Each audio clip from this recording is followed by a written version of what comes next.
नमस्कार, सुप्रभात। आप देख रहे हैं खबर दिल्ली और समय हो चला है दिल्ली की 25 बड़ी खबरों को जानने का। इससे पहले यदि आप वीडियो को लाइक नहीं किए हैं तो लाइक कर दीजिए और चैनल को सब्सक्राइब कर लीजिए। तो आइए एक नजर डालते हैं 25 बड़ी खबरों पर फटाफट अंदाज में। संपत्ति कर के साथ अब ऑनलाइन मिलेगा ट्रेड लाइसेंस। एमसीडी की नई व्यवस्था से दिल्ली के 50,000 दुकानदारों को राहत। दिल्ली एमसीडी ने व्यापारियों को भी राहत देते हुए जनरल ट्रेड लाइसेंस को संपत्ति कर से जोड़ दिया। अब दुकानदार संपत्ति कर के साथ 15% अतिरिक्त शुल्क देकर ऑनलाइन जीटीएल प्राप्त कर सकेंगे, जिससे इंस्पेक्टर राज से मुक्ति मिलेगी। दिल्ली के व्यापारियों और दुकानदारों को जनरल ट्रेड लाइसेंस को लेकर बड़ी राहत मिली है। एमसीडी ने संपत्ति कर के साथ ट्रेड लाइसेंस को जोड़ दिया। अब व्यापारी संपत्ति कर के साथ सिर्फ 15% अतिरिक्त शुल्क देकर इंटरनेट माध्यम से जीटीएल ले सकेंगे। वहीं एमसीडी के अनुसार व्यापारी और दुकानदार 30 जून तक छूट के साथ संपत्ति कर जमा करा सकते हैं। उसके बाद भी संपत्ति कर का 15% जमा कराकर ट्रेड लाइसेंस प्राप्त किया जा सकता है।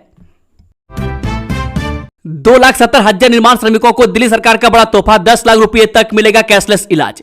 दिल्ली सरकार ने 2,70,000 पंजीकृत निर्माण श्रमिकों और उनके परिवारों के लिए दिल्ली भवन एवं निर्माण श्रमिक स्वास्थ्य योजना को मंजूरी दी है।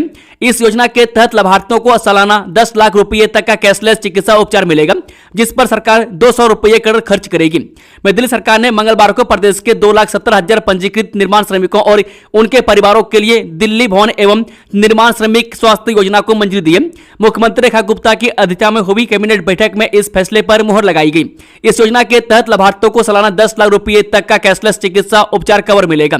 सरकार इस स्वास्थ्य योजना पर प्रतिवर्ष लगभग 200 करोड़ रुपए खर्च करेगी। योजना से पंजीकृत श्रमिकों, उनके जीवन साथी, बच्चों और माता पिता सहित कुल मिलाकर करीब 10 लाख लोगों को सीधा लाभ मिलेगा। मानसून में हादसे रोकने के लिए बड़ा फैसला। दिल्ली में 1 जुलाई से सड़कों की खुदाई बैन, इमरजेंसी में ही मंजूरी। दिल्ली में मानसून के दौरान 1 जुलाई से 30 सितंबर तक सड़कों की खुदाई और कटाई पर प्रतिबंध रहेगा। एमसीडी और एनडीएमसी ने जलभराव, यातायात अवरोध और दुर्घटनाओं से बचने के लिए यह आदेश जारी किया। केवल आपातकालीन सेवाओं को छूट मिलेगी।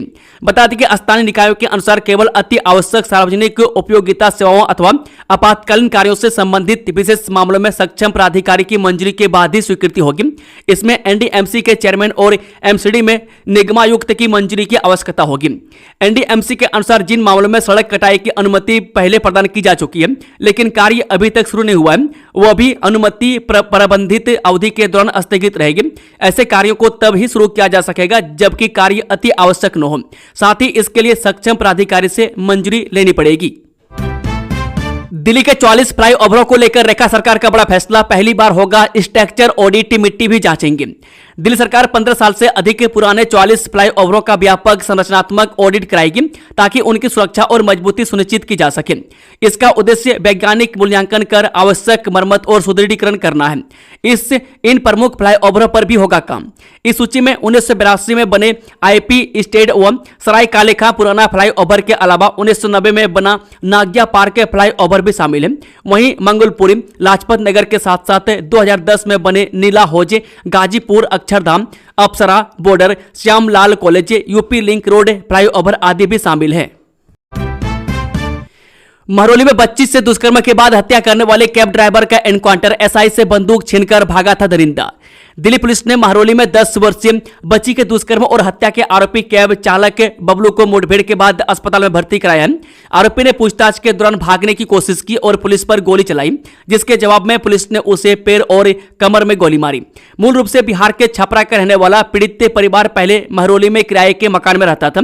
आर्थिक तंगी के कारण मकान छोड़ने के बाद परिवार छतरपुर 100 फूटा रोड पर स्थित कैश फॉर गोल्ड दुकान के सामने फुटपाथ पर रहने लगा था। दिल्ली में 27 जून को होगा प्रतिभा सम्मान समारोह। 12वीं में 70% या अधिक अंक लाने वाले छात्र होंगे सम्मानित। दैनिक जागरण और एसजीटी यूनिवर्सिटी 27 जून को नई दिल्ली में 12वीं के मेधावी विद्यार्थियों को सम्मानित करेंगे। इस समारोह में 70% से अधिक अंक प्राप्त करने वाले छात्रों को प्रमाण पत्र और मेडल दिए जाएंगे। में साथ ही करियर काउंसलिंग भी होगी। 12वीं कक्षा की परीक्षा में उत्कृष्ट प्रदर्शन करने वाले जिले के मेधावी विद्यार्थियों को सम्मानित करने के लिए दैनिक जागरण और एसजीटी यूनिवर्सिटी के संयुक्त तत्वाधान में 27 जून को दरजुब नो टावर 41 से 35 वेस्ट पंजाबी बाग में प्रतिभा सम्मान समारोह का आयोजन किया जाएगा। इस सेंट्रल विस्टा मेट्रो कॉरिडोर आज से शुरू होगा। केंद्रीय सचिवालय स्टेशन का काम, कनेक्टिविटी होगी बेहतर। सेंट्रल विस्टा मेट्रो कॉरिडोर के केंद्रीय सचिवालय स्टेशन का काम बुधवार से शुरू हो गया। यह कॉरिडोर मध्य दिल्ली में कनेक्टिविटी को बेहतर बनाएगा। वैज्ञानिक बनकर एंटीक वस्तुओं के नाम पर की 9 करोड़ रुपए की ठगी, दिल्ली पुलिस ने दबोचा। दिल्ली पुलिस की आर्थिक अपराध शाखा ने 9 करोड़ रुपए की एंटीक धोखाधड़ी के मामले में जयपुर से सत्यनारायण अनोड़िया को गिरफ्तार किया। आरोपी खुद को वैज्ञानिक बताकर दुर्लभ एंटीक वस्तुओं में निवेश का झांसा देकर ठगी करता था। दिल्ली में गर्मियों का नया प्रदूषण पैटर्न है। सुबह धूल तो दोपहर में ओजोन गैस बनी सबसे बड़ी चुनौती। दिल्ली में गर्मियों में प्रदूषण का स्तर दिन भर एक जैसा नहीं रहता। सुबह ट्रैफिक और धूल से हवा खराब होती है, जबकि दोपहर में तेज धूप से ओजोन गैस बढ़ती है। सुबह के समय गाड़ियों का ट्रैफिक और उड़ती धूल जहां हवा खराब कर रही है, वहीं दोपहर में तेज धूप के कारण ओजोन गैस का ग्राफ ऊपर जा रहा है। ऐसे में प्रदूषण से निपटने के लिए अब दिन के घंटों के हिसाब से टाइम स्पेसिफिक तैयारी करनी होगी। अब तिहाड़ से रिहाई के बाद कलंक नहीं बनेगा सर्टिफिकेट, प्रशासन ने हटाया जेल का नाम और पदनाम। देश की सबसे बड़ी जेल तिहाड़ में सलाखों के पीछे रहकर अपनी जिंदगी बदलने की कोशिश कर रहे कैदियों के लिए एक बड़ा फैसला लिया गया। बता दें कि तिहाड़ जेल प्रशासन ने तय किया है कि अब जेल के अंदर कैदियों द्वारा किए जाने वाले विभिन्न व्यावसायिक कोर्स के सर्टिफिकेट पर जेल शब्द, जगह या इससे जुड़े किसी भी पदनाम का कोई जिक्र नहीं होगा। इसका मुख्य उद्देश्य सजा काटने के बाद बाहर आने वाले लोगों को रोजगार के समान अवसर देना और उन्हें समाज की मुख्य धारा में वापस लाना है। दिल्ली के पहले महिला थाना में पहली एफआईआर दर्ज, पड़ोसी पर नाबालिग से दुष्कर्म और ब्लैकमेलिंग का आरोप। उत्तरी दिल्ली के सब्जी मंडी इलाके में महिलाओं और बच्चों के खिलाफ हो रहे अपराधों पर लगाम लगाने के लिए बनाए गए महिला थाने में सोमवार को पहली एफआईआर दर्ज की गई है। दरअसल 14 वर्षीय एक किशोरी ने पड़ोसी पर ब्लैकमेल कर दुष्कर्म का आरोप लगाकर शिकायत दी। जानकारी मिलने के बाद पुलिस ने लिखित में शिकायत ली। बाद में किशोरी का मेडिकल करवाकर पॉक्सो, दुष्कर्म समेत अन्य धाराओं में मामला दर्ज कर लिया गया। आरोपित पड़ोसी लक्ष्मण फिलहाल फरार है। महिला थाने के अलावा वजीराबाद थाने की टीम आरोपित की तलाश कर रही है। एक टीम को दिल्ली और हिमाचल प्रदेश भेजा गया, वहीं किशोरी की काउंसलिंग कराई गई है। यात्रियों के लिए जरूरी खबर, ब्लू लाइन पर धीमी चल रही मेट्रो, डीएमआरसी ने बताई वजह। दिल्ली मेट्रो की ब्लू लाइन पर बुधवार सुबह सिग्नल प्रणाली में खराबी के कारण सेवा धीमी हो गई, जिससे यात्रियों को लंबे इंतजार का सामना करना पड़ा। डीएमआरसी ने एक्स पर इसकी जानकारी दी। बुधवार सुबह से दिल्ली मेट्रो यानी कि दिल्ली मेट्रो के यात्री परेशान हैं। सबसे अधिक व्यस्त और महत्वपूर्ण ब्लू लाइन पर मेट्रो सेवा धीमी गति से चल रही है। यात्रियों को प्लेटफॉर्म पर लंबे इंतजार के बाद मेट्रो ट्रेन मिल रही है। दिल्ली मेट्रो रेल निगम ने सुबह 7:45 बजे एक्स पर पोस्ट कर सिग्नल प्रणाली में खराबी के कारण ब्लू लाइन पर मेट्रो सेवा धीमी गति से चल रही है। में ट्रीटेड पानी भी कर रहा है यमुना को प्रदूषित। यमुना बिहार, महरौली समेत 7 एसटीपी मानकों पर फेल।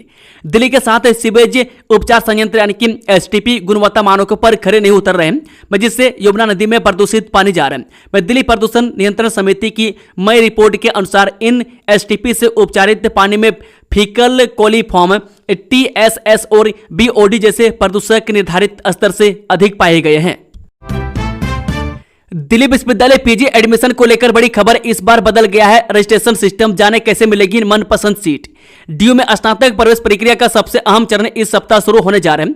नेशनल टेस्टिंग एजेंसी यानी कि एनटीए द्वारा सीयूईटी यूजी 2026 के परिणाम घोषित किए जाने के बाद विश्वविद्यालय अब common seat allocation system portal को शुरू करने की तैयारी में जुट गया है।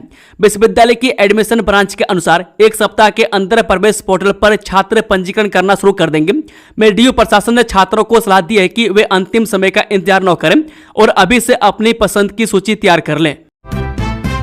मथुरा रोड आश्रम जाने वाले सावधान, 4 रातों के लिए बंद रहेगा भोगल फ्लाईओवर, दिल्ली पुलिस ने जारी की advisory. Delhi Meerut regional rapid transit system corridor के निर्माण कार्य के तहत स्टील स्ट्रक्चर स्थापित किए जाने के कारण मथुरा रोड स्थित भोगल फ्लाईओवर के दोनों कैरिजवे पर 4 दिन के लिए रात के समय यातायात के लिए पूरी तरह बंद रहेंगे।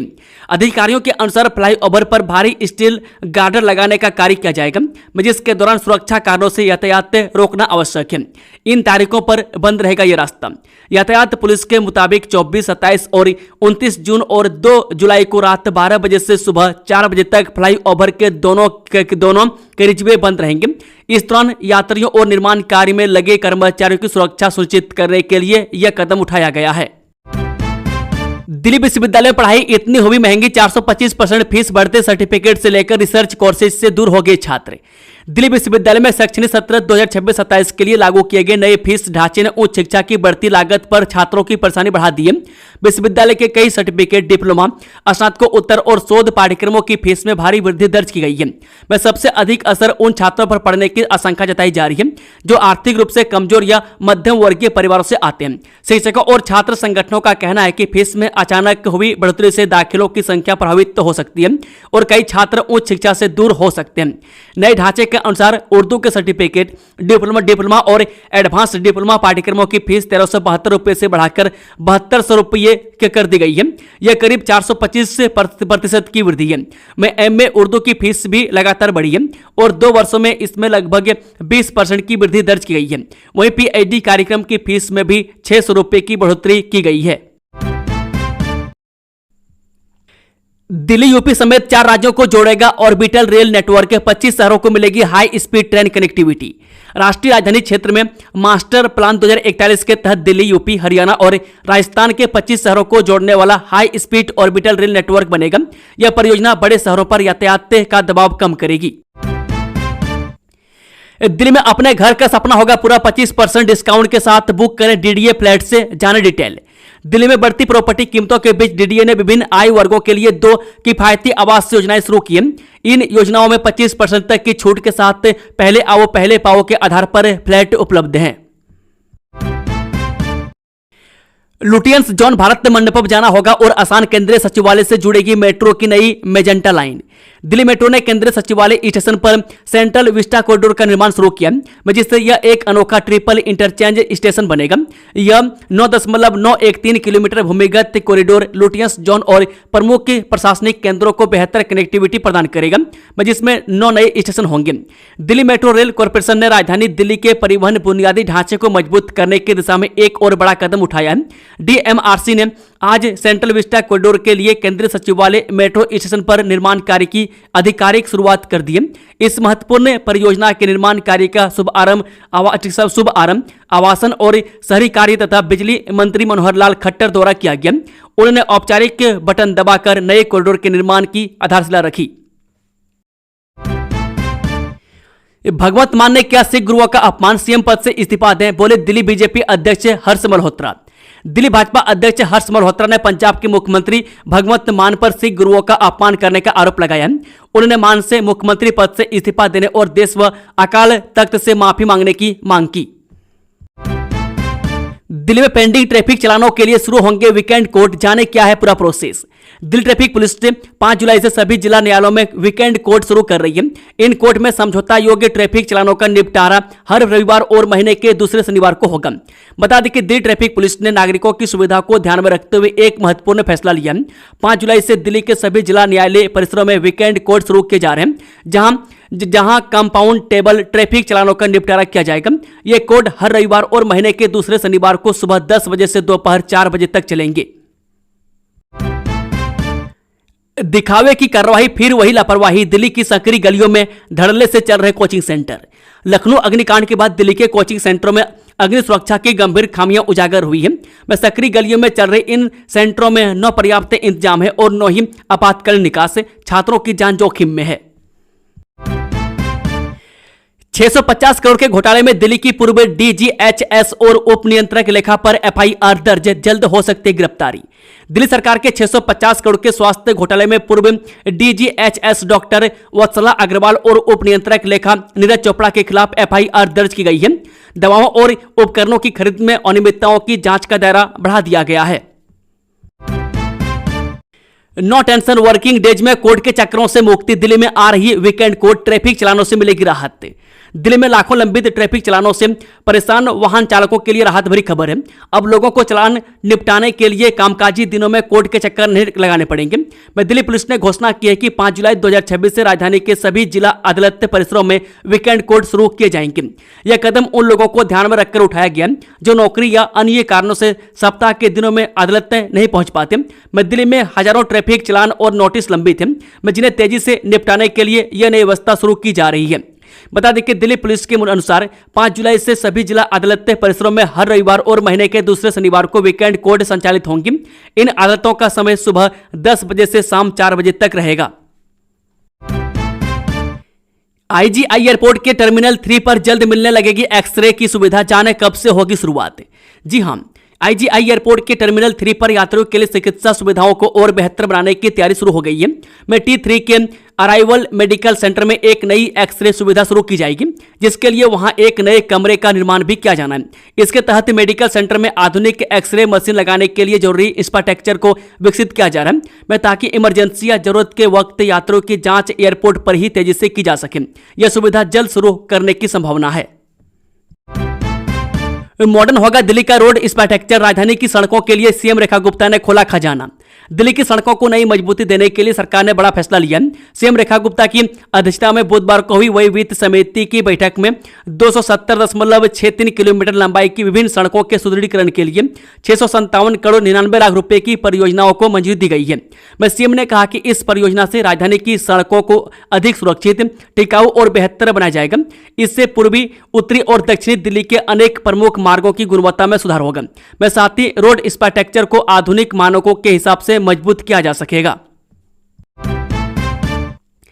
हेलमेट न पहनना और नशे में होना हादसे की वजह नहीं हो सकती। एमएसीटी का बड़ा फैसला, मिलेगा 30 लाख मुआवजा। दिल्ली एमएसीटी ने फैसला सुनाया है कि शराब पीना या हेलमेट न पहनना सड़क दुर्घटना में पीड़ित की लापरवाही साबित नहीं करता। में ट्रिब्यूनल ने 2018 में घायल हुए युवक को ट्रक चालक और मालिक से ब्याज सहित 30,77,000 रुपये मुआवजा देने का निर्देश दिया। राम मंदिर से चढ़ावा चोरी करने वालों के खिलाफ हो फास्ट ट्रैक सुनवाई, विहिप ने अपनाया कड़ा रुख। मां राम मंदिर आंदोलन की अगुवाई करने वाली विहिप ने मंदिर में चढ़ावा चोरी प्रकरण पर कठोर रुख अपनाया है। विहिप ने अयोध्या स्थित रामलला मंदिर में चंदा चोरी मामले में एसआईटी की प्रारंभिक जांच रिपोर्ट सौंपे जाने के बाद दोषियों के विरुद्ध तत्काल एफआईआर दर्ज कराने की मांग की है। भारत अमेरिका ट्रेड डील के खिलाफ किसानों का बिगुल, दिल्ली के जंतर मंतर से सरकार को चेतावनी। भारत अमेरिका प्रस्तावित ट्रेड डील के विरोध में संयुक्त किसान मोर्चा यानी कि गैर राजनीतिक के बैनर तले देश के विभिन्न राज्यों से आए किसानों ने मंगलवार यानी कि 23 जून को जंतर मंतर पर प्रदर्शन किया। किसानों ने सरकार से इस समझौते को आगे न बढ़ाने की मांग की और कहा कि इससे भारतीय कृषि और किसानों की आजीविका पर बुरा असर पड़ सकता है। बम की झूठी खबर देने वाली महिलाओं को दिल्ली पुलिस ने पकड़ा। अधिकारियों संस्थानों को भेज चुकी है 200 से ज्यादा फर्जी ईमेल। दिल्ली पुलिस की चाणक्यपुरी थाना पुलिस ने देश भर के सरकारी दफ्तरों, वरिष्ठ अधिकारियों और अन्य प्रतिष्ठित संस्थानों को फर्जी धमकी भरे ईमेल भेजने वाली एक महिला को तलाश कर पकड़ लिया। महिला पिछले कई महीनों से बम होने की झूठी सूचना, ईवीएम से जुड़े आरोप, भ्रष्टाचार संबंधी शिकायतें और अन्य धमकी भरे संदेश से भेज रही थी। पुलिस के मुताबिक फरवरी 2026 से लगातार इस तरह के ईमेल भेजे जा रहे थे। जांच में पता चला कि महिला ने अब तक 200 से ज्यादा ईमेल देश के अलग अलग सरकारी विभागों, अधिकारियों और संस्थानों को भेजे थे। इन ईमेल की वजह से कई एजेंसियों में चिंता और अफरा तफरी का माहौल बन जाता था।